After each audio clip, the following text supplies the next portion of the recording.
Good morning. Welcome Shem Stars. As we have already started chapter 10, cell cycle and cell division. In previous video we have already discussed meiosis 1. So in this presentation we are going to discuss different phases of meiosis 2.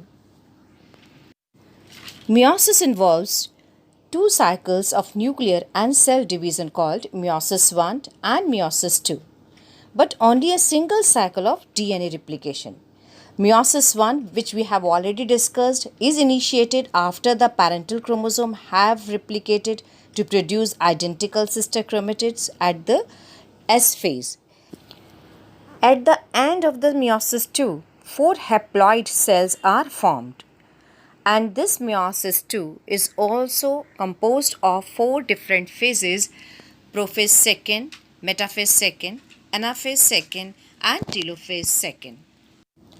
We will discuss all these 4 phases one by one. Let's start with the prophase 2. Meiosis 2 begins without any further replication of chromosomes. In prophase 2, the nuclear envelope breaks down and the spindle apparatus forms. While chromosome duplication took place prior to meiosis 1, no new chromosome replication occurs before meiosis 2. The centriole duplicate. This occurs by separation of the two membranes of the pair and then the formation of a daughter centriole perpendicular to each original centriole.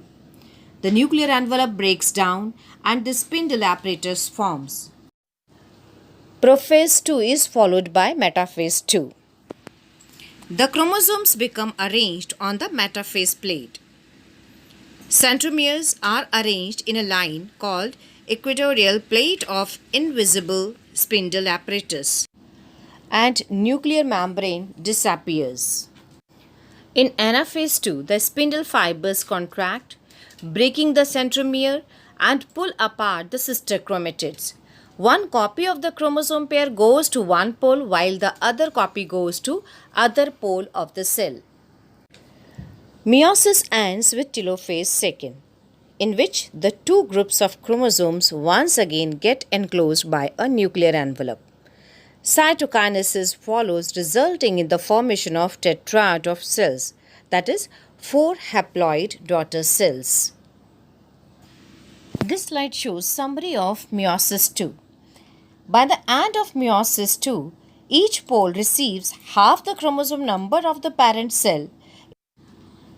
The nuclear membrane and nucleolus reappear. Meiosis second is similar to mitosis. During anaphase 2, the sister chromatids separate.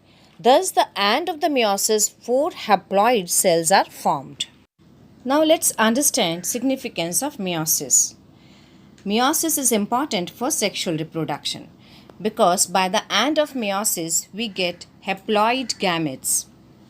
It maintains the chromosome numbers constant from generation to generation. It assures a different genetic makeup for the next generation as a result of crossing over and new combination of genes. So children, this is all about meiosis 2, and this is the last topic of chapter 10. I hope you must have understood. Thank you, Shem Stars. That's all for today. You can drop your queries on Google Classroom. Take care.